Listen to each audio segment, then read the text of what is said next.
I stood in my office at the top of Parker Industries headquarters, watching the city lights flicker on as dusk settled. On my desk sat 2 items: my Harvard Business School diploma and a bankruptcy notice for my parents' company, Mason Manufacturing. "Miss Parker," my assistant David interrupted my thoughts, "your parents have arrived for the meeting." "Let them wait in the lobby for 20 minutes, I replied. Just like they made me wait at my graduation before telling me they weren't coming. 5 years earlier I'd sat in my dorm room already in my graduation gown staring at my phone. 5 years earlier. "What do you mean you're not coming?" My voice shook as I gripped the phone. "Nancy, the Miller contract meeting got moved up," Dad explained impatiently. "This could save the company. You understand that the business has to come first." "It's my Harvard graduation," I protested. "You haven't attended a single important event in my life because of that business. My high school graduation, my debate team championships, and now this." Mom took the phone. "Honey, you're being dramatic.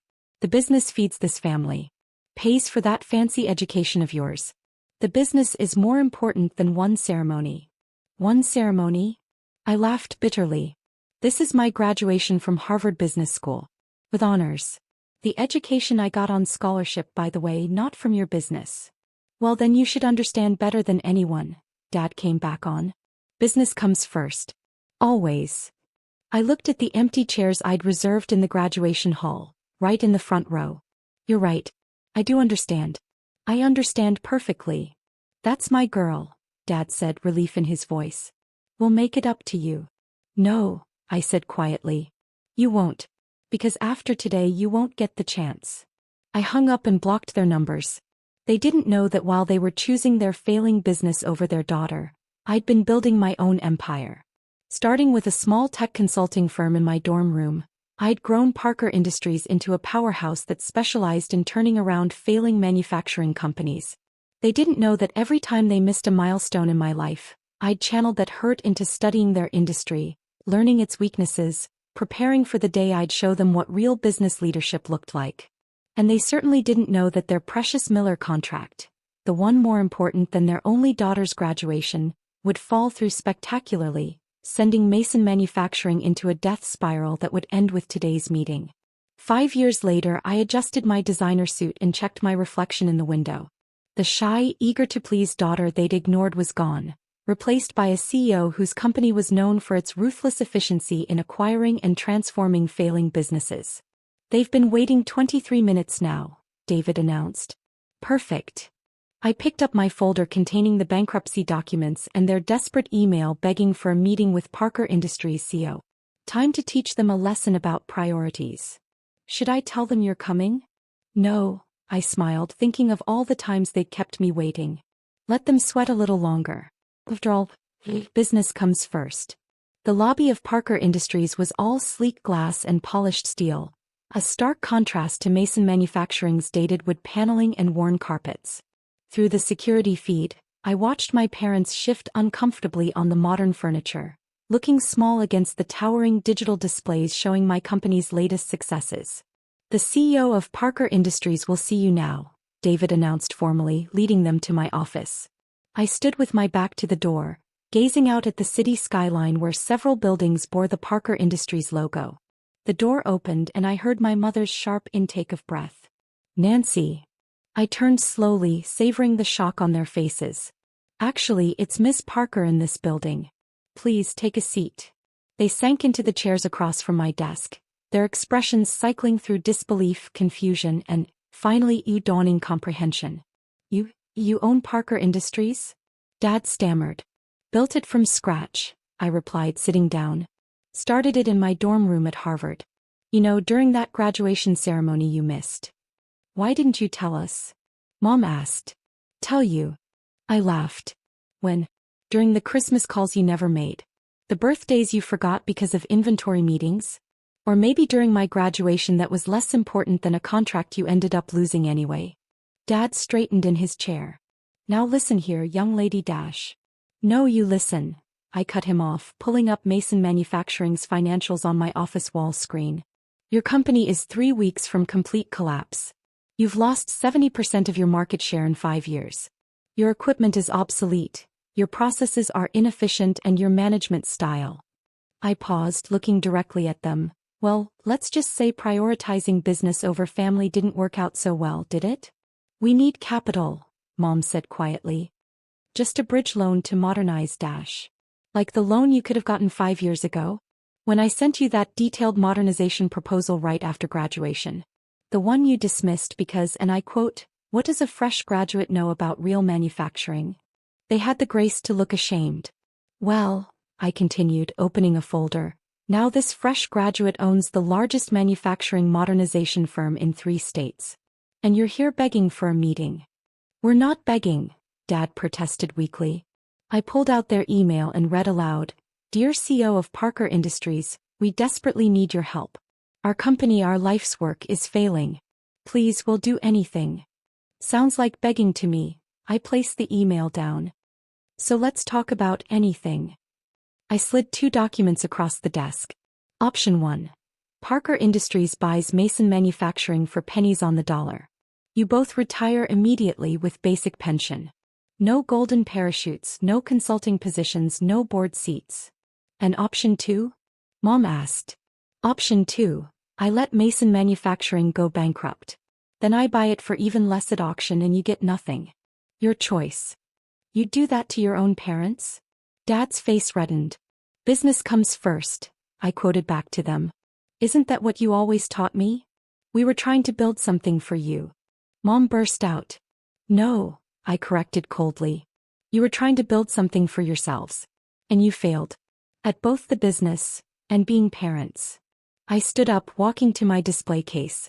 Inside was my Harvard diploma, framed alongside my first business license and Parker Industries' first acquisition contract. You have 24 hours to decide, I said. Oh, and one more thing. I pressed a button and the wall screen changed to show a photo, empty chairs in a graduation hall, tagged with my parents' names. I kept this as a reminder, I explained, of exactly how it feels when business comes before family. Consider it while you're making your decision. 6 months after the acquisition, Mason Manufacturing was unrecognizable. The old factory floor had been transformed with state-of-the-art automation, the workforce retrained and expanded, and productivity had tripled. But the most dramatic transformation wasn't in the machinery. It was in the corner office, where my parents now worked as junior operations consultants. Miss Parker, David appeared at my door. Your parents' quarterly review is due. Send them in. They entered cautiously, dressed in Parker Industries' standard business attire instead of their former executive suits. 6 months of answering to their daughter had stripped away their arrogance, replacing it with something I'd never seen before, humility. Have a seat, I gestured, pulling up their performance metrics. Let's discuss your first 6 months under new management. The modernization program is. Dad hesitated. Impressive. Everything you suggested 5 years ago. You mean everything you dismissed because real manufacturing doesn't need fancy computers? I reminded him. How's that working out now? Mom shifted uncomfortably. The productivity numbers speak for themselves. We were wrong, Nancy. About everything. Miss Parker, I corrected. And yes, you were wrong. About the business, about modernization, and most importantly, about priorities. I turned my monitor to show them a particular spreadsheet. Do you know what this is? They leaned forward, studying the numbers. It's a list, I continued, of every important event you missed because of business.